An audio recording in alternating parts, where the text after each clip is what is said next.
자, 안녕하십니까 여러분. 네, 안녕하세요. 양도세가 복잡하다 보니까 네, 세무사들마다 의견이 갈렸어요. 네, 맞아요. 열심히 공부한 세무사와 그렇지 않은 세무사, 보수적인 세무사와 그렇지 않은 세무사, 네. 좀 더 공격적인 세무사 이렇게 갈렸습니다. 저희 김도영 세무사한테 의뢰를 왔다가 네, 우연찮게 비과세가 되는데 네, 비과세가 안 된다고 풀이해서 양도세를 냈던 사례. 김도영 세무사님이 좀 공격적으로 이건 비과세다 라고 판정을 했는데 다른 보수적인 세무사는 아니다. 네. 이거는 최종 1주택에 해당이 되기 때문에 과세다. 그래서 양도세를 이미 냈어요. 낸 사항을 김도영 세무사님이 경정 청구를 해서 그게 받아들여져서 비과세로 판정이 돼서 냈던 양도세를 환급을 받았습니다. 오, 야! 이런 좋은 일이. 그렇죠. 네, 자, 그래서 앞으로 이런 일들이 좀 더 많아야죠. 네. 열심히 공부하는 세무사와 공격적인 세무사, 조금 보수적인 세무사와 공부하지 않는 세무사 갈려야 됩니다. 네, 그래서 요게 어떻게 해서 환급을 받았던 건지 경정 청구를 해서 요거 한번 보겠습니다. 너무 궁금해요. 빨리 보여주세요. 자, 그리고 얘는 네, 잘 보시면 아시겠지만 21년 11월 2일 유권해석 변경 전에 거예요. 네, 요게 바뀌므로 해서 지금은 요게 비과세가 안 됩니다. 요거는 11월 1일 이전.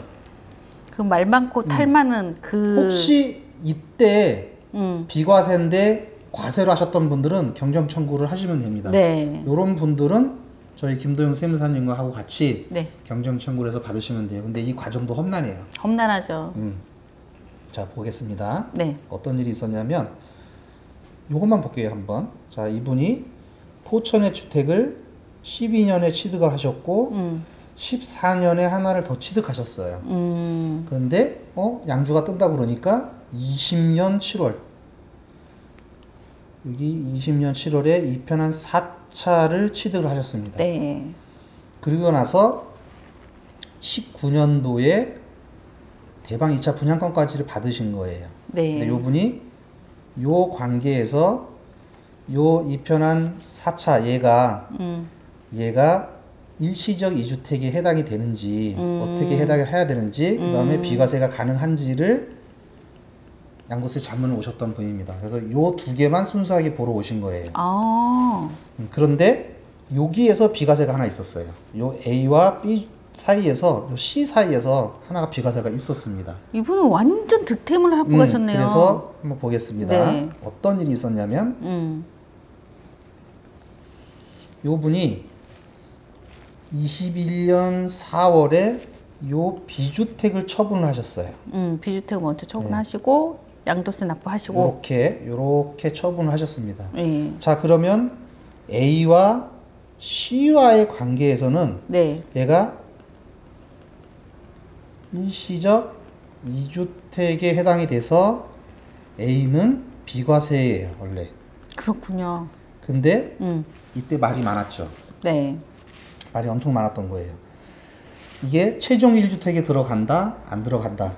세무사도 이게 과세다, 비과세로 나뉘었습니다.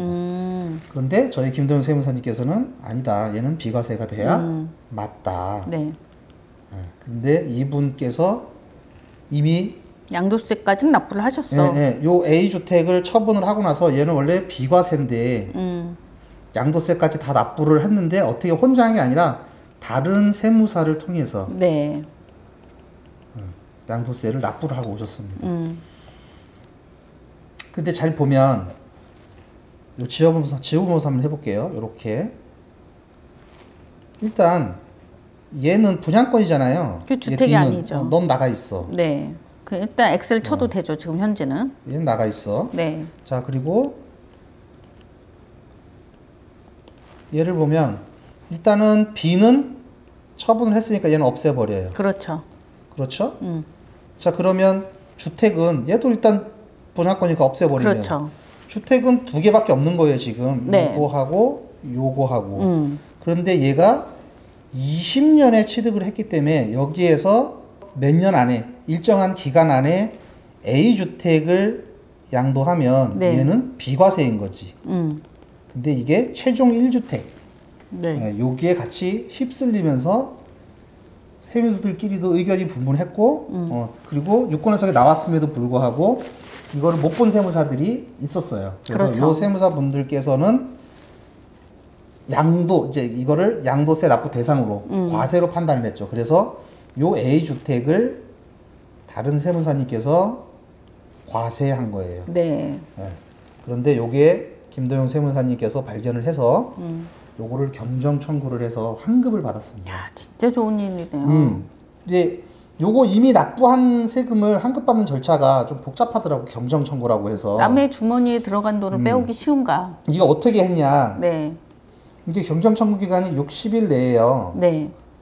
60일째에 환급 신청서를 요청을 해서 결국은 환급을 받았습니다. 자, 아슬아슬했네. 이제 앞으로는 네. 3주택, 2주택 이상 다주택자는 11월 2일 이후 양도하는 것들은 그 전에 했더라도 최종 1주택에 해당이 됩니다. 지금 11월 2일 유권 해석 때문에 그런 거잖아요. 그리고 이미 팔았다. 네. 그건 괜찮아요. 네, 그 전에 파신 분들, 네, 11월 2일 전에 파신 분들. 그래서 많이 유권 해석이 좀 복잡해졌고 여러분들도 저희 고객들도 그렇고 이게 바뀌었으니까 다시 한번 고민 한번 해보셔야 됩니다. 그렇죠. 그래서 팔기 전에 다시 한번 찍어봐야 돼요. 이제는. 네. 바뀔 수도 있을 것 같아요. 네. 왜냐하면 소송을 통해서 이걸 다시 판단해 줘라 바뀔 수 있을 것 같은데 그거는 세무사님들이 할 얘기고 네. 우리들은 어찌됐든 그 기간 동안은 유효한 거예요. 그렇죠. 기재부에서 유권 해석을 내린 네. 그다음에 이 내린 걸 다시 바꾸기 전까지 그거는 유효한 겁니다. 네. 그렇기 때문에 이 기간 동안은 여러분들이 최종 1주택 개념을 반드시 머리에 넣고 계셔야 됩니다. 그리고 이런 사정에서 기존에 과세라고 판단해서 양도세를 내셨던 분들 네. 이분들은 빨리 경정 청구하셔야 돼요. 그렇죠. 경정 청구 안 하시면 일정한 기간 내에 안 하면 받을 수가 이건 없어요. 받을 수가 없습니다. 그래서 지금 이런 케이스로 해서 최종 1주택이 적용이 돼서 세무사님이 과세입니다라고 해서 과세로 판단해서 내셨던 분들은 빨리 경정 청구를 하세요. 네. 돈 이거 굉장히 많아요. 많죠. 특히 옥정에서 이렇게 최종 1주택에서 양도세를 냈다. 그럼 이건 억대예요. 네, 억대를 환급받을 수 있는 거예요. 그렇죠. 그래서 여러분들 돈 찾아가셔야 됩니다. 네. 이번에 하여튼 과세로 최종 1주택 개념에 걸려서 과세로 양도세를 내셨던 분들은 서류 다시 한번 살펴보세요. 그리고 잘 모르겠으면 저한테 연락을 주시면 됩니다. 네. 어쨌든 다주택자분들은 지금 유권 해석이 실시간으로 계속 변경이 되기 때문에 그렇죠. 내가 양도세 상담을 했더라도 그걸 머릿속에 꼭 집어넣으시고 그리고 팔기 전에 네. 물건을 내놓기 전에 그리고 그 유권 해석이나 양도세에 대해서 변화가 있는 거는 꼭 체크를 하셔서 나하고 상관이 있나 없나 실시간으로 계속 체크를 해주셔야 될 것 같아요. 네네 그렇죠. 그리고 세무사님께서는 비과세 기간만 판단하지만 네. 자 여기에 임대차 3법 세입자 있죠? 네. 그다음에 대출. 그렇죠. 자 조정지역에서 계약을 했으면 대출을 받으면 6개월 내에 기존주택을 처분해야 됩니다. 맞아요. 그러니까 이 세무사님이 판단하는 비과세 기간과 대출에서 보는 기간과 그다음에 임대차 3법에 대한 기간이랑 그다음에 달라요. 또 거주 조건이 되냐 안 그렇죠, 되냐도 그렇죠. 있고. 네, 그래서 세무사님은 비과세 되는 기간을 판단을 하시는 거고 네. 실장님이나 저는 대출과 임대차 3법에 의해서 세입자 그 기간, 네. 요 기간에 대해서 판단을 하는 거예요. 그러니까 이게 비과세 기간만 판단하면 굉장히 간단합니다. 네, 맞아요. 이게 굉장히 짧아져요. 그런데 여기에 우리가 대출을 안 낄 수가 없어요. 네. 대출을 끼고 그다음에 세입자가 지금 들어가 있다. 그러면 요 세입자가 나가는 기간부터 또 다시 시작이에요. 그러니까 그렇죠. 이 세 개가 같이 어울리다 보니까 비과세를 못 받는 분들이 굉장히 많습니다. 맞아요. 어려워하고. 예, 예. 거기에서 하나만 실수하면 비과세 기간이 날아가는 거예요. 네. 그러니까 여러분들도 비과세를 받으시려고 그러면 일단 양도세부터 해보고 그다음에 세입자를 어떻게 내보낼 것인지 그리고 대출 관계는 어떻게 될 것인지 요거까지 다 판정을 한번 해보셔야 돼요. 저희들이 상담을 해보니까 대출을 받으면 6개월 내에 기존주택을 처분해야 되는지 이것도 몰라. 어떤 네. 분은 1년, 어떤 분은 6개월, 어떤 분은 상관없어요 또. 왜냐면은 이 금융도 실시간으로 바뀌고. 그렇죠. 조정지역 전에 계약하셨던 분들은 네. 60% 한도 내고 그렇죠. 그 다음 분들은 또 달라져요. 그 다음에 조정지역에서 계약하신 분은 또 달라집니다. 그리고 또 우리 임대차 3법 같은 경우 작년 7월에 바뀌었기 때문에 이거 내용에 대해서 모르시는 분도 많아요. 네, 그래서 양도세는 세무사님이 판단하지만 그 양도세 기관을 우리 세입자가 들어있는 주택과 내가 대출을 받을 때 지금 네. 부장권을 갖고 있는 거를 취득을 할 때 이때는 어떻게 적용해야 되는가는 완전히 다 다른 문제입니다. 네. 그렇기 때문에 여러분들이 지금 분양을 받으신 것들 잔금을 하시기 전에 저희들하고 미리 다 한 번씩 맞춰보셔야 돼요. 그렇죠. 예, 안 맞춰보시면 비과세가 날아갈 수 있습니다. 네. 그래서 오늘은 비과세 각별히 조심해야 되는 거. 일단 세무적으로 비과세 기간 맞춰보고 그 다음에 임대차 3법에 의한 우리 세입자 한번 맞춰보고 내가 대출을 받아야 된다 그러면 대출을 받았을 적에 기준주택을 얼마 내에 처분해야 되는지 어느 정도 기간이 있는지 이 세 개를 다 종합적으로 고려하려고 그러니까 비과세가 머리가 아픈 거예요. 머리가 많이 아파. 꼭 요거 판정을 하기 위해서는 네. 전문가의 상담을 받아보시길 권해드립니다. 그리고 다주택자분들은 시간을 충분히 갖고 오셔야 돼요. 그렇지. 오늘 갖고 왔는데 저 이거 내일까지 해주세요. 이러면 안 돼요. 네, 안 돼요. 네. 세무 판단을 하는 건 좀 시간이 좀 걸립니다. 네.